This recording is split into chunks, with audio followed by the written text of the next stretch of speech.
はいどうも皆さんこんにちは。サーディーの河野玄斗です。今回ですね、家庭法の完全版ということで、高校英語の山場である家庭法を0から100まで丁寧に解説していきます。もうこの動画だけ見れば、受験に必要な家庭法の知識は全て身につくので、しっかりね、マスターして家庭法を得点源にしちゃってください。それではまず家庭法の基礎から、この2つの例文を見ていきましょう。If it rains tomorrow, I will stay at home と If it was fine now, I would go shopping。これね、2つの文に共通してるのが if 説があるよね。もし何々だったら。これどっちもね、仮定してるわけ。でも実は上の方は直接法と呼ばれる家庭法とは別のもので、下の方が家庭法と呼ばれるものだね。何どういうこと？どっちも if で仮定してんじゃんっていう風になるわけですね。ということで、家庭法っていうのは、仮定してればいいっていうわけじゃないのね。家庭法っていうのは、もっとね、厳密に言うと、ありえない家庭法なわけ。一方、直接法の方は、あり得る直接法なわけね。はい、皆さん、あり得る直接法、ありえん家庭法、これしっかりと押さえておいてください。ありえない家庭の場合は家庭法になって、あり得る家庭の場合は直接法になると。ね。ちょっとややこしいからもう家庭法はありえないっていうこれだけ押さえてね。If it rains tomorrow, 明日雨ならば I will stay at home ね、家にいますよと。これはね、ありえますよね。明日雨かもしれないでしょ。一方で If it was fine now, 今晴れていたとしたら I would go shopping 買い物に出かけるのにね。これはおそらく今雨降ってて今晴れてたらな、これありえないでしょ。だって雨降ってんだもん。こういう違いがあるわけ。じゃあ、この直接法と家庭法がどういうところに違いが出てくるのかっていう話なんだけど、これはね、時制に出てくるね。見てみましょう。rains。これ現在形でしょ？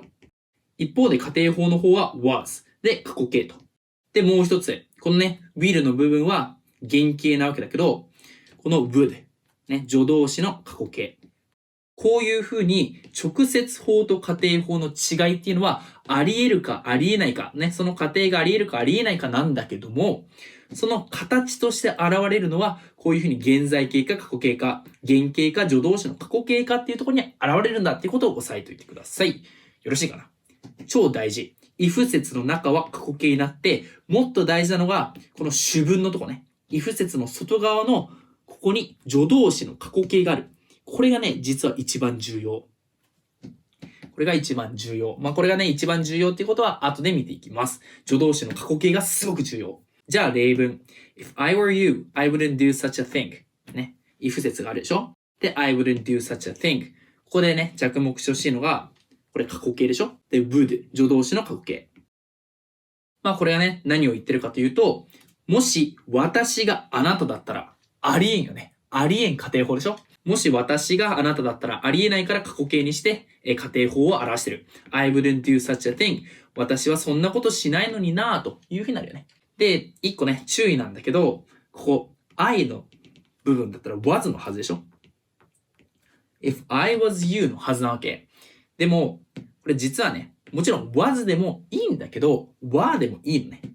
were でも OK。家庭法の場合、ね、三人称単数とか一人称単数の場合も was じゃなくて were でも OK なわけ。なんならね、文法の参考書によっては were にしないとダメだよ。でも実際は was で使われることもあるけどね、みたいな感じで書かれたりもする。なので if I were you であれ was じゃないのっていうふうにビビらないようにしてください。じゃあ次。if I had more money ね、I could buy this car。これも一緒でしょ？もし私がもっとお金あったらこの車買えるのになぁと。これもここで過去形。で、ここに助動詞の過去形があると。実際はないんだよっていうね。もうありえん仮定をしてるということがわかるわけ。ここまでが家庭法の基本。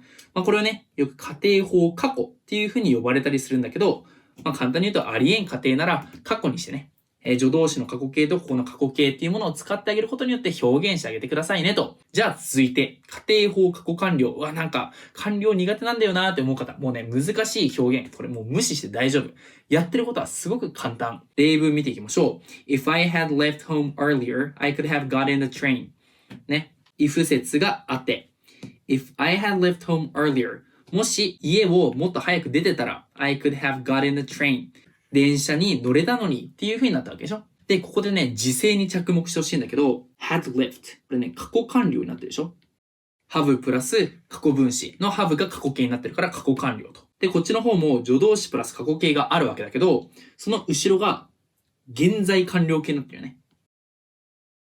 どういうことかというと、これね、過去の過程なわけ。もっと早く家を出ていたらっていうのは、過去に出ていたらっていう風になるわけね。で、ここね、過去の話なわけだから過去形なわけでしょ。で、しかも、仮定法なわけだからね、仮定なわけだから過去なわけ。ありえん仮定は過去。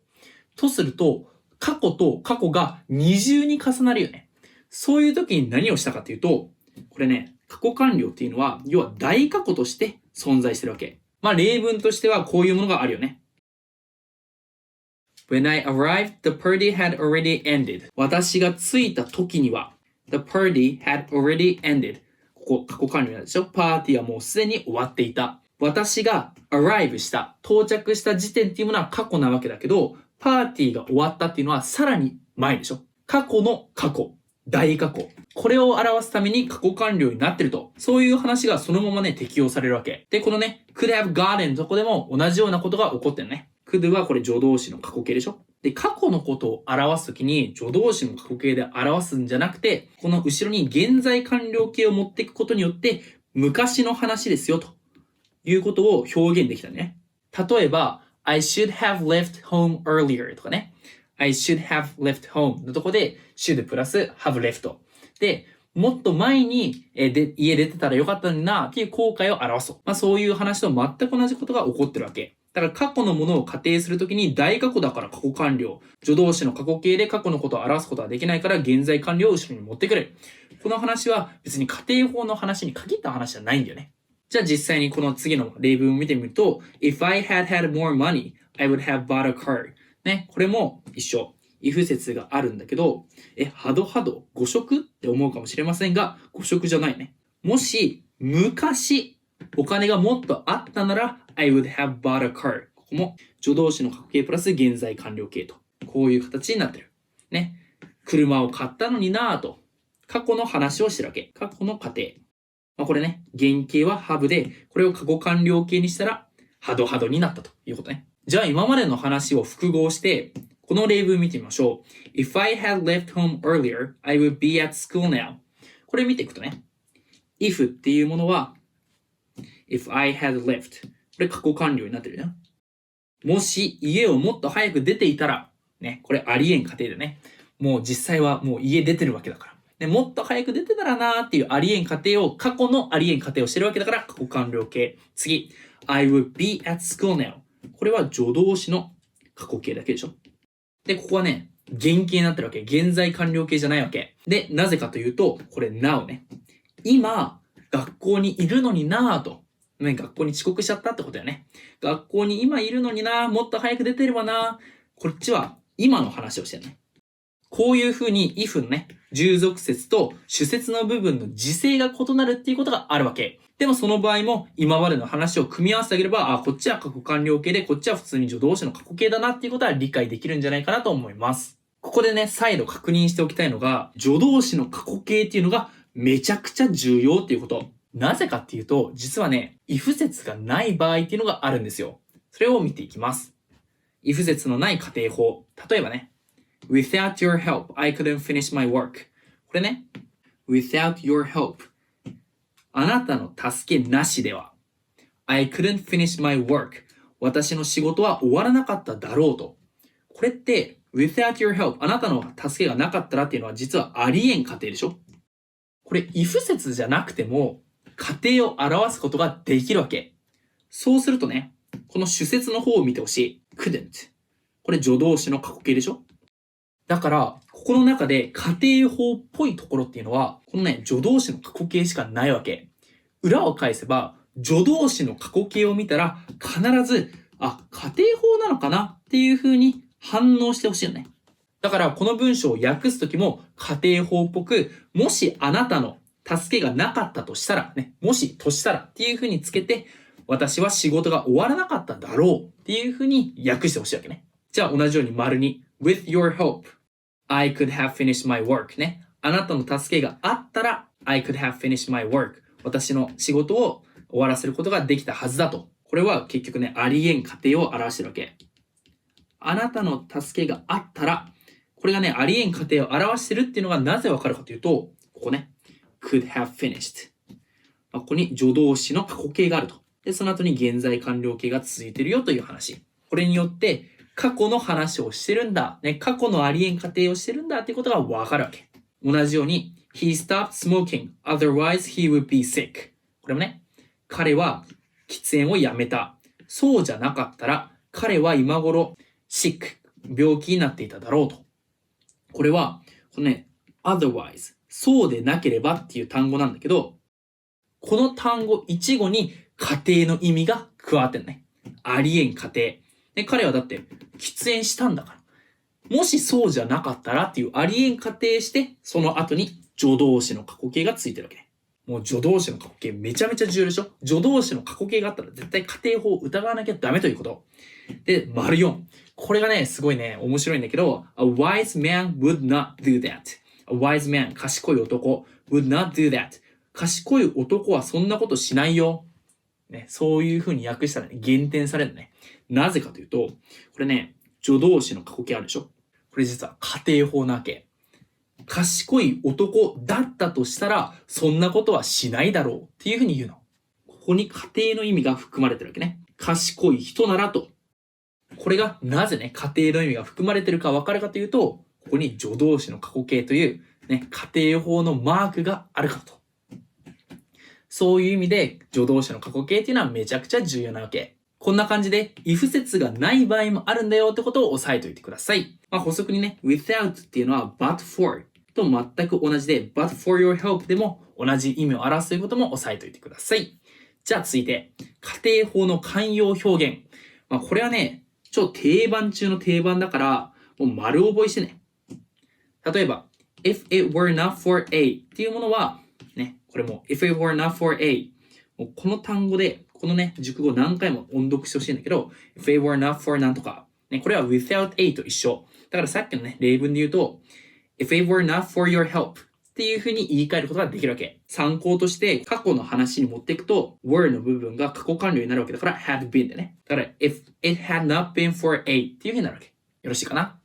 じゃあ次 if なんとか were to do なんとかね、もし S が V したらこういう were to っていう構文があるね。これと似た構文として、if S should do なんとかなんとか、もし S が V したらと。これね、全く同じ意味を表すんだけど、ニュアンスとしては、これね、可能性が 0%。ね、if S were to do。例えば、if I were to fly。もし私が飛べたらとかね。それはもう 0% だね。一方で、こっちの方は可能性が低い。別にあるわけ。多少はあるわけね。例えば、if he should come とかね。もし彼が来たら、みたいな。来ないと思うけど、万が一来たら、こっちはね、万が一っていうニュアンスになるね。この、対比をしっかりと押さえておきましょう。あと、as if ね。これまるで。例文としては、He talked to me as if we had known each other. ね。彼は私に話しかけてきた。まるで、私たちはお互いを知っていたかのように、ね。知らない人なのに急に、知ってる人かのように話しかけてきたんだけど、こんな感じでまるで。これもありえんことでしょ。We had known each other っていうのはありえないから、こういうふうに仮定法の、時制になるわけです。このね、4つの慣用句はどれも品質なのでしっかりと押さえておきましょう。で、さらにね、大学受験で品質な事項っていうのがあって、それがね、if の省略。統治による if の省略は品質なのね。これ結構厄介っちゃ厄介なんだけど、慣れたらすごく簡単。Were enough for your help, I couldn't finish my work. これっていうのは、実はね、if it were not for your help っていう文章があって、もともとね、ここのね、it were not for your help の部分を統治ね、この were を前に持ってきたわけ。そうすると、were enough for your help ってなるよね。で、こういうふうに統治が起こったときに、if が省略できるわけ。もうね、覚えるべきポイントっていうのは、統治をすることによって if が省略できるよと。で、あとはこういう文章を音読すれば OK。were enough for your help ね。if it were not for your help と同じ意味なんだな。I couldn't finish my work. この場合も一緒ね。この couldn't 助動詞の過去形があるよねと。同じくね。had it not been for your help. これも if it had not been for your help っていうものの it had の部分が統治して if が省略されてると。had it not been for your help, I couldn't have finished my work と。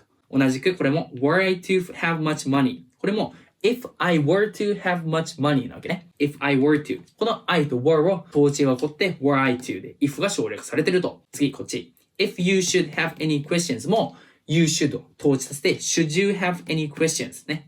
これも if が省略されてると。こういう話があるということをしっかりと押さえておいてください。じゃあ最後にね、確認問題。実際の入試問題を通して見ていきましょう。これね、摂南大学のね、並び替えの問題なんですけど、結構難しいよね。正答率はかなり低かったはず。でも今の皆さんならきっとね、解けるんじゃないかなと思います。had for not your been its support。これを並び替えて、I couldn't have studied abroad。ね。私は海外で勉強できなかっただろうと。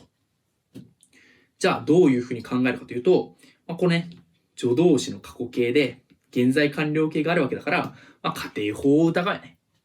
で、これで仮定法、でも仮定法なんだけど、if がないなと。if ない。ということは、if が省略されてるんじゃないかっていうふうに気づいてほしいよね。すなわち、本来だったらね、if it had not been for your っていうふうになるはずなわけよ。if it had not been for で A だよね。A がなかったとしたらと。ね。your support だけどね。今回の場合、あなたのサポートがなければっていう風になるんだけど、今回 if ないでしょ。ということで、統治が起こってる。ね。had が前に来て、if が省略されてる。had it not been for A っていう形になってるんだっていう風に見抜けば、ね。had it not been for your support。あなたのサポートがなければ I couldn't have studied abroad。これが答えになるというわけです。ということで今回家庭法を解説してきたんですけど、もうほんとね、この動画で話したことが全てね。だからしっかりと復習して、ぜひ家庭法を得点源にしてもらえたら嬉しいです。ということでまた次回の動画でお会いしましょう。